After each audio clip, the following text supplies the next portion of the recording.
Assalamualaikum warahmatullahi wabarakatuh. Perkenalkan, saya Anggit Muhammad Iksan. Di sini saya akan menjelaskan soal pengantar mikroprosesor untuk NPM saya itu 10919640029. Ya, untuk pertama kita akan penjelasan soal mikroprosesor. Nah, mikroprosesor merupakan suatu alat digital yang bekerja menerima data dari sejumlah masukan, memproses data menurut ketentuan program yang disimpan, dan menghasilkan juga sejumlah sinyal keluaran sebagai akibat dari pemrosesan data tersebut. Mikroprosesor yang ideal itu seperti apa sih? Nah, untuk gambarnya seperti yang ada di papan ini. Nah, untuk mikroprosesor merupakan suatu yang bekerja untuk menerima data. Nah, ini penjelasan yang tadi. Nah, untuk mikroprosesor ideal itu seperti ini contoh gambarnya. Nah, untuk mikroprosesor ideal itu program suatu kumpulan dari serangkaian perintah yang berurutan yang menentukan bagaimana suatu data masuk, diproses, dan informasi apa yang harus dikirimkan ke saluran keluaran akibat data dari masukan ini. Contoh masukan N dan keluaran M dihubungkan ke perangkat atau alat logika 1 atau 0. Nah, keluaran dari mikroprosesor ditentukan yaitu ada dua, yaitu dari WLT yang lengkap dari sinyal masukan ke MP.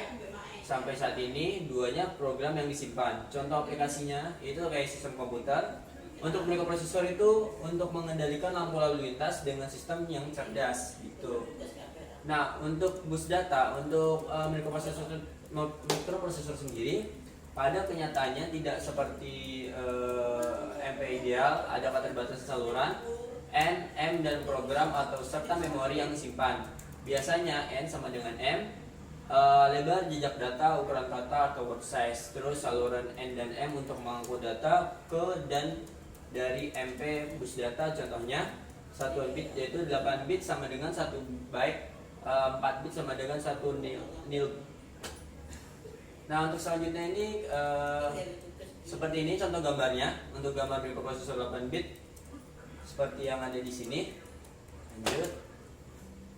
Nah, untuk contoh sebuah mikroprosesor 4 bit yaitu 4 saluran masukan dan 4 saluran keluaran.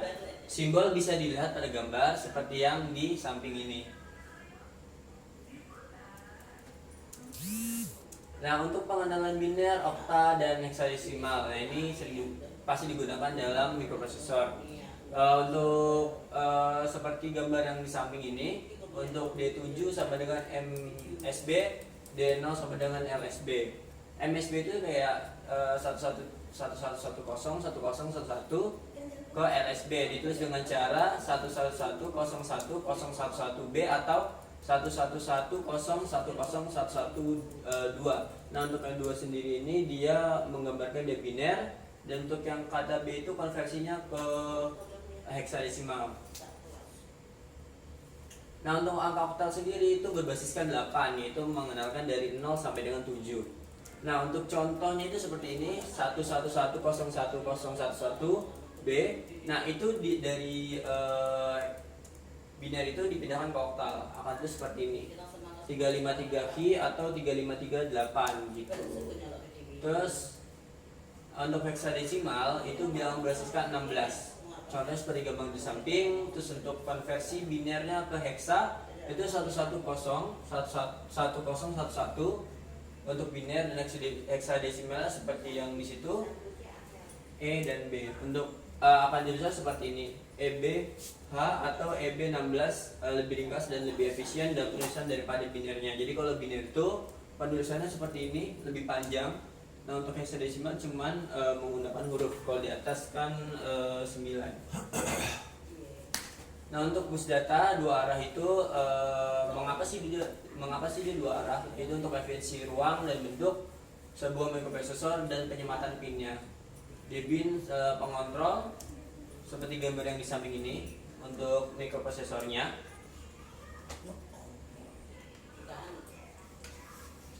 Ya, lanjut. Nah, ini untuk bus alamatnya. Untuk gambar bus alamatnya ada seperti yang di samping ini, saluran dua arah. Untuk prosesnya itu penulisannya memori, pembacaan memori, informasi disimpan dan memori pada suatu kumpulan lokasi memori. Setiap lokasi memori mempunyai alamat memori tertentu, tulisannya dalam notaksi heksa. Terus untuk yang memorinya sendiri, untuk mikroprosesor dengan key saluran alamat, maka dia bisa dihubungkan dengan dua key alamat tertentu. Untuk gambarnya seperti yang gambar di samping ini bisa dilihat sama-sama.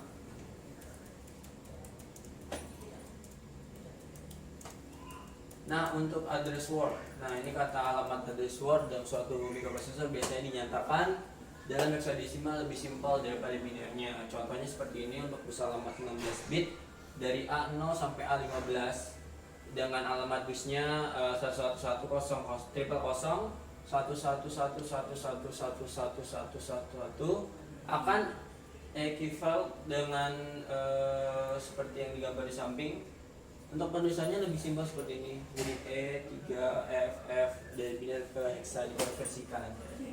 Gambarnya seperti di samping ini.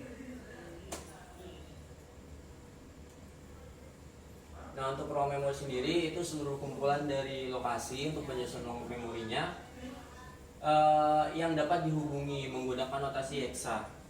Nah, pada bus alamat 16 bit alamat 000H FFFH seperti ini 65536 ruang memorinya. Terus satu ruang memori itu seperti dengan 1 byte gitu.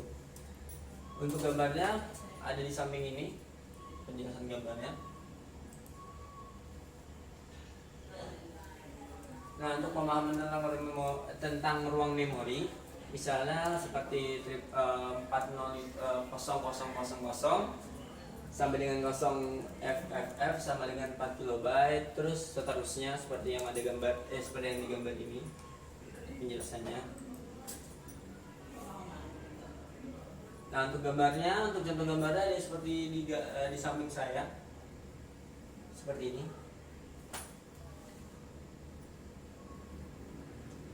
Nah, untuk ruang memori pemahamannya seperti ini juga nih. Jadi gambarannya seperti ini.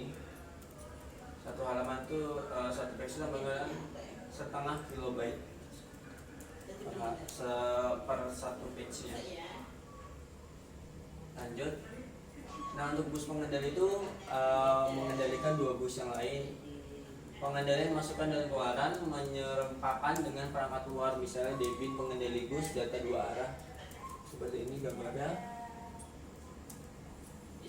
Biasa gambarnya.